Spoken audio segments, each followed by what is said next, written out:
मु आगु शुणी कि आम बीके पांडियान सार जो 50 सचिव जो जाऊँच से लोकों भल काम कर शुणी किंतु मो सांगे जोटा घटला मु जाऊ जाऊ मु आप्लिकेसन देऊ 10 मिनट जो मो कामटा मुझे दिन रू चेष्टा करती गोटे wheel chair sports wheel chair दरकार मुझे आगु आम बीजेपी सांसद जयलराम सार को भी कही आम राजगंगपुर एमएलए डॉक्टर राजन एका आप्लिकेसन भी देती किंतु से माने कहीं भी मते किसी सपोर्ट कलेनी कि किसी कहलेनी किंतु मु 4 तारिख दिन जो गली जामपाली जो ग्रीवेंस होता मु जाइकी से बीके पांडियान सार को जमती देली लेटर मु भाभी नी कि 10 मिनट भितर मो पाखे एते मो स्वप्नटा पूरण होता मु बहुत खुशी धन्यवाद हो प्रकृत अनुग्रह कले आज आप सबको पुनर्विश्रण वाक्य कहना सुयोग देले धन्यवाद समस्त आम शास्त्रपाठ देखा हितोपदेश 14 अध्याय 21 पद जो लोक प्रतिवासी को तुच्छ बोध करे से पाप करे मात्र जो जन दरिद्र को दया करे से धन्य प्रभु एपट वाक्य पर आम समस्त को आशीर्वाद करते आम देखु जे जो जन प्रतिवासी को तुच्छ बोध करे से पाप करे मात्र जो जन दरिद्र को दया करे से धन्य आउ ये दरिद्र को दया करने विषय जीशु आरंभ कही आसुँच जिते आम देखू जे माथ्यू 5 अध्याय कहते 5 अध्याय 7 पदरे जे दया विषय से आम देखु से कहते जे 5:7 पदरे को धन्य कारण से माने दया प्राप्त हेबे दयालु को धन्य कारण से दया प्राप्त हेबे दया करवा से कहते जीशु सब कहते आम बलिदान को भल न पाई आम दया को भल पाओ माथ्यू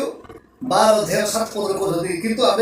बलिदान को भल न पाई दया को भल पाओ आम देखु जे गत 25 तारिख आज पर्यंत मान डिसेम्बर 25 तारिख दिन आमर मनोज बाबू हमको शिक्षा देते जे आमर दया विषय कहते से दया विषय हमको कहते जो शिक्षा में शिखीचु जे एवं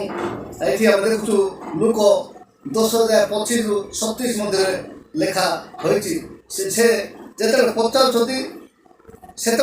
प्रतिवासी विषय से कहते मोर प्रतिवासी किए आम टे देखीदेवा से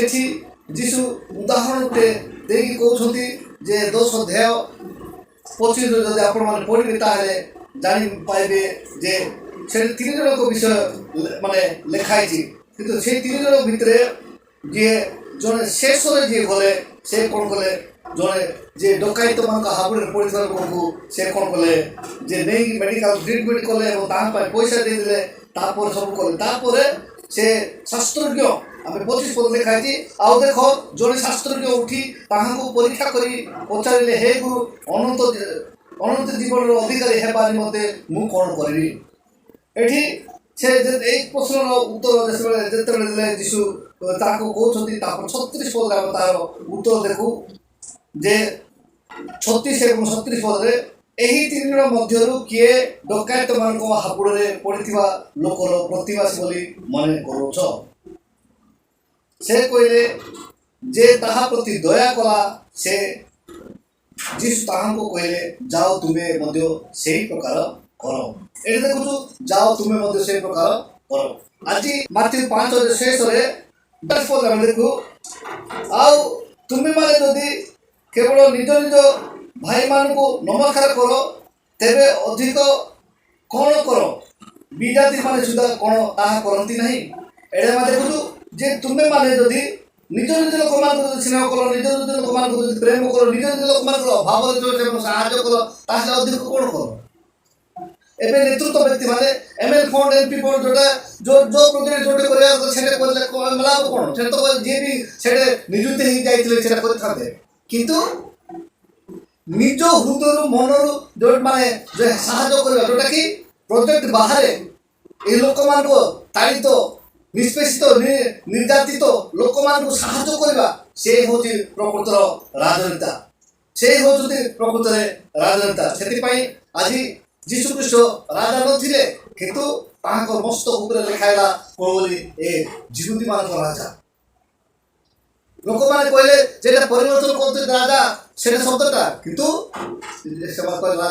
ମୁଁ କହିଲେ ନାଇଁ ମୁଁ ପରିବର୍ତ୍ତନ କରିବି ନାହିଁ। କାହିଁକି ହିତୋପଦେଶ 21 ପଦରେ ଯେଉଁ ଜନ ଧାର୍ମିକତା ଓ